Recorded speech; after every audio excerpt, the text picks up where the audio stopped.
Assalamualaikum warahmatullahi wabarakatuh. Ananda yang saya banggakan, alhamdulillah, puji syukur kita panjatkan kehadirat Allah Subhanahu wa taala. Salawat dan salam semoga salam curah limpahkan kepada Nabi kita, Nabi Muhammad sallallahu alaihi wasallam. Ananda, mudah-mudahan kita semua sehat dan tetap semangat. Sekarang ayah akan melanjutkan materi kelas 2 setelah minggu yang lalu ayah menerangkan tentang huruf hijaiyah, cara membaca huruf hijaiyah dan harakatnya. Sekarang kita akan membahas tentang surah An-Nas. Jadi Ananda silakan bisa membuka Al-Quran atau juz amma atau buku paket yang sudah kalian beli. Buku paket Ananda bisa melihat halaman 12. Yaitu tentang surah An-Nas. Surah An-Nas itu merupakan surah terakhir dalam Al-Quran, ya. Dan An-Nas artinya manusia. Jadi An-Nas itu manusia. Surah An-Nas diturunkan di kota Mekah, sehingga surah An-Nas itu disebutnya atau digolongkan dengan surah Makkiyah, karena diturunkannya di kota Mekah atau sebelum Rasulullah SAW hijrah ke Madinah. Nah, untuk itu sebelum kita bahas lebih lanjut, supaya Ananda bisa lebih teliti lagi dalam membacanya, walaupun ayah yakin bahwa Ananda semua sudah hafal surah An-Nas, dan bahkan sebelumnya ayah sudah menugaskan supaya kalian menghafalkan surah An-Nas dengan artinya tentunya, ya. Nah, tapi nggak salahnya kita baca dulu. Ananda silahkan perhatikan Al-Qur'annya, perhatikan juz amma-nya, ya, dan buku paket. Kalau sudah beli buku paket silahkan buka halaman 12.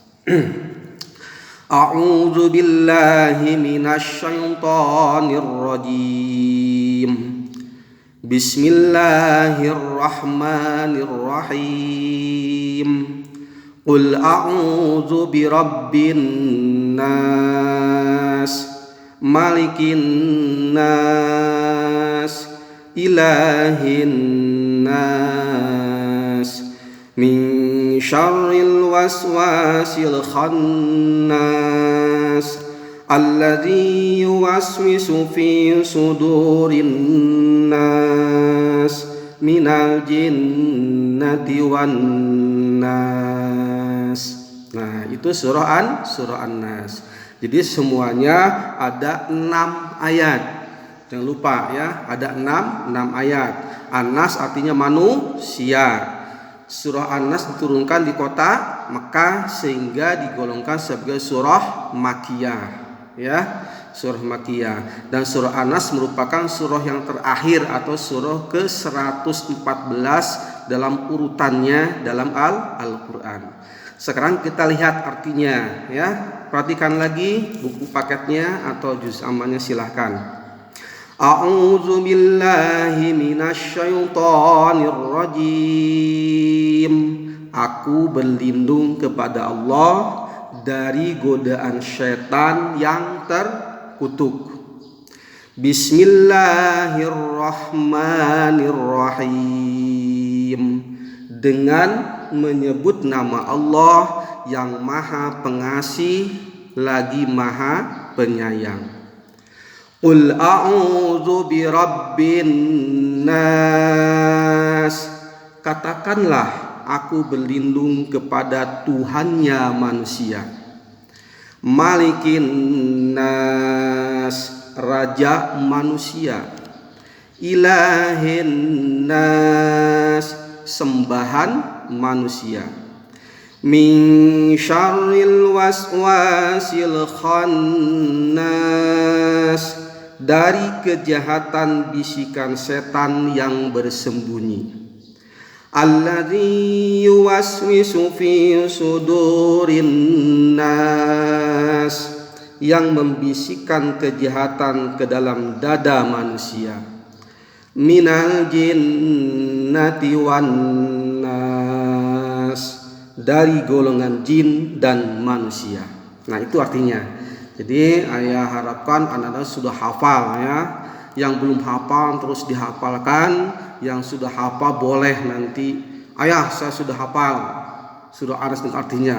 Nanti sama ayah akan di video call. Coba siapa yang sudah hafal, boleh dinilai. Ya, hari ini juga bisa. Nah, itu arti surah An-Nas. Sekarang apa sih pesan pokok yang terkandung dalam surah An-Nas? Nah, kalau kita lihat artinya tadi ya, kita bacakan artinya, sudah kita pahami apa sih isi atau pesan pada surah An-Nas. Jadi surah An-Nas itu menjelaskan bahwa kita itu diperintahkan oleh Allah untuk selalu berlindung kepada Allah. Selalu berlindung kepada Allah. Kenapa? Sebab Allah itu Rabbun Nas, Tuhannya manusia. Jadi Tuhan yang sebenarnya adalah Allah. Jadi kita berlindung itu kepada Allah sebagai Tuhan kita. Nah, jadi qul a'udzu birabbin nas. Katakanlah aku berlindung kepada Tuhannya manusia. Siapa Tuhan manusia? Allah. Jadi kita disuruh berlindung kepada Allah sebagai Tuhan manusia. Bahkan dijelaskan lagi bahwa Allah itu juga sebagai Malikin Nas, rajanya manusia, rajanya diraja. Kalau manusia itu rajanya sementara, kalau manusia itu presidennya sementara, tapi rajanya diraja, king of the kingnya adalah Allah, Tuhan yang sebenarnya, raja yang sebenar-benarnya. Ilahin nas, sembahan manusia. Jadi yang wajib kita sembah yang sebenarnya adalah Allah. Nah, oleh sebab itu maka kita diperintahkan berlindung pun kepada Allah sebagai Tuhan manusia, sebagai raja manusia, sebagai sembahan manusia. Dari apa kita berlindung kepada Allah? Nah, min syarril waswasil khannas, berlindung dari kejahatan bisikan setan yang bersembunyi. Karena setan itu selamanya membisikkan kejahatan kepada kita. Setan itu selamanya ingin menyesatkan manusia. Nah, maka kita berlindung kepada Allah. Kemana membisikannya setan itu? Allazi yuwaswisu fi sudurin nas, yang membisikkan kejahatan ke dalam dada manusia. Jadi setan itu membisikannya dalam dada, ke dalam hati kita, ya, kepada pikiran kita, kepada dada atau hati kita. Itu selalu membisikkan kejahatan. Jadi kita kadang-kadang nggak sadar bahwa itu adalah bisikan setan. Kita nggak sadar bahwa itu adalah keinginan setan.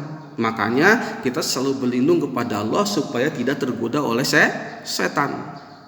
Nah, dijelaskan dalam surah An-Nas, ternyata yang suka membisikkan kejahatan itu bukan hanya setan bangsa jin, tetapi Allah menjelaskan minal jinnati wan nas. Yang membisikkan kejahatan itu adalah golongan jin dan golongan manusia. Jadi bukan hanya setan jin saja yang membisikkan ke dalam hati, terkadang ada juga setan yang berupa manusia. Bagaimana? Manusia yang suka mengajak-ngajak berbuat jahat, manusia yang suka mengajak-ngajak berbuat dosa, berbuat maksiat, itu peranannya sama dengan setan. Berarti dianggapnya setan manusia. Nah, supaya kita enggak tergoda, enggak terbawa, maka diperintahkan oleh Allah berlindung kepada Allah Subhanahu wa taala. Ya, itulah isi pokok kandungan dari surah An-Nas. Pertama, kita disuruh berlindung kepada Allah dari segala kejahatan, termasuk kejahatan setan, baik jin dan manusia, kepada Allah Subhanahu wa taala. Kedua, menjelaskan bahwa Allah itu sebagai Tuhan manusia, raja manusia, dan sembahan manusia. Nah, silahkan hafalkan surah An-Nasnya dengan artinya. Nanti yang sudah hafal boleh kalian WA ke ayah, ayah saya sudah hafal. Iya, nanti sama ayah panggil melalui video call. Ya, silakan yang sudah hafal. Nah, itu mungkin yang bisa saya sampaikan pada hari ini. Mudah-mudahan ada manfaatnya. Silahkan yang belum hafalkan. Nanti kalau sudah hafal, kalau sudah dipanggil apalagi, boleh kalian isi latihannya ya. Latihannya ada di halaman 18 ya. 18 dan 19 di buku paket. Ya, itu aja. Demikian dari Ayah. Selanjutnya nanti Ayah akan jelaskan melalui PA. Terima kasih. Wassalamualaikum warahmatullahi wabarakatuh.